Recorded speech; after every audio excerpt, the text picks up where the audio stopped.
হরে কৃষ্ণ দর্শক বন্ধুরা, আশা করছি আপনারা সকলেই রাধা মাধবের কৃপায় ভালো আছেন। আজ আমরা শ্রীমদ্ ভগবদ্গীতার 6ষ্ঠ অধ্যায়ে ধ্যান যোগে 16 নম্বর শ্লোকটি পাঠ করব। এর সাথে সাথে অনুবাদ এবং তাৎপর্য বিশ্লেষণ করব। আসুন তবে শুরু করা যাক। নতস্নতস্তু যোগহস্তি না চৈকান্তমনস্নতঃ না চাতি স্বপ্নশীলস্য জাগ্রত নৈব চার্জনা। অনুবাদ: হে অর্জুন, অধিক ভোজনকারী, নিতান্ত অনাহারী, অধিক নিদ্রাপ্রিয় ও নিদ্রাশূন্য ব্যক্তির যোগী হওয়া সম্ভব নয়।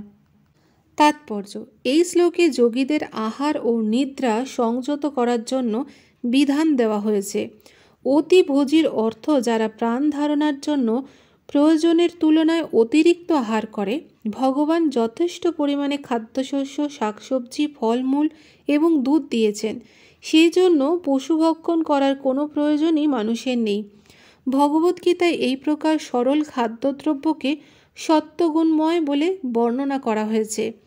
মাংস তমগুণ সম্পন্ন মানুষের আহার, তাই যারা মাংসাহার করে, মদ পান করে, ধূম পান করে এবং ভগবানের শ্রীকৃষ্ণকে নিবেদন না করে আহার করে, তারা কেবল কুলুষিত আহার ভক্ষণ করার জন্য নিঃসন্দেহে পাপের ফল ভোগ করে। ভুঞ্জতে তে তঘম পাপাজ ইয়ে পশ্চান্ত আত্মকারণাৎ। যে ভগবান শ্রীকৃষ্ণকে নিবেদন না করে কেবল নিজের ইন্দ্রিয় তৃপ্তির জন্য রন্ধন করে এবং আহার করে, সে পাপ ভক্ষণ করে। যে এভাবে পাপ আহার করে বা প্রয়োজনের অতিরিক্ত আহার করে, সে কখনোই যোগ অনুশীলন করতে পারে না।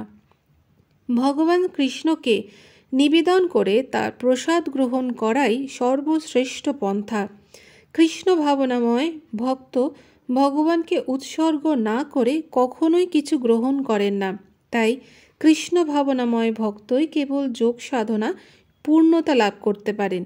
কিন্তু যে মন গড়া উপবাসে প্রণালী সৃষ্টি করে কৃত্রিম উপায়ে আহার বর্জন করে, যে যথার্থ যোগ অনুশীলন করতে পারে না, কৃষ্ণ ভাবনাময় ভক্ত শাস্ত্রের বিধান অনুসারে উপবাস করেন।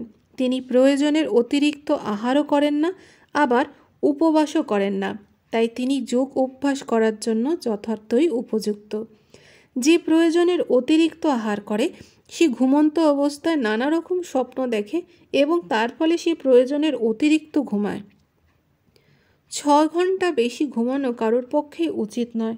24 ঘন্টার মধ্যে যে 6 ঘন্টার বেশি ঘুমায়, সে অবধারিতভাবে তমগুণের দ্বারা প্রভাবিত। যে মানুষ তমগুণের দ্বারা আচ্ছন্ন, সে স্বভাবত অলস এবং অত্যধিক নিদ্রাতুর। এই ধরনের মানুষ যোগ অনুশীলন করতে পারে না। তাহলে দর্শক বন্ধুরা, এই ছিল আমাদের শ্রীমদ্ ভগবদ্গীতার 6ষ্ঠ অধ্যায় ধ্যান যোগের 16 নম্বর শ্লোকের তাৎপর্য। আগামী পর্বে আপনাদের সাথে আবার দেখা হবে পরবর্তী শ্লোক নিয়ে। আপনারা ভালো থাকুন, সুস্থ থাকুন। রাধে রাধে।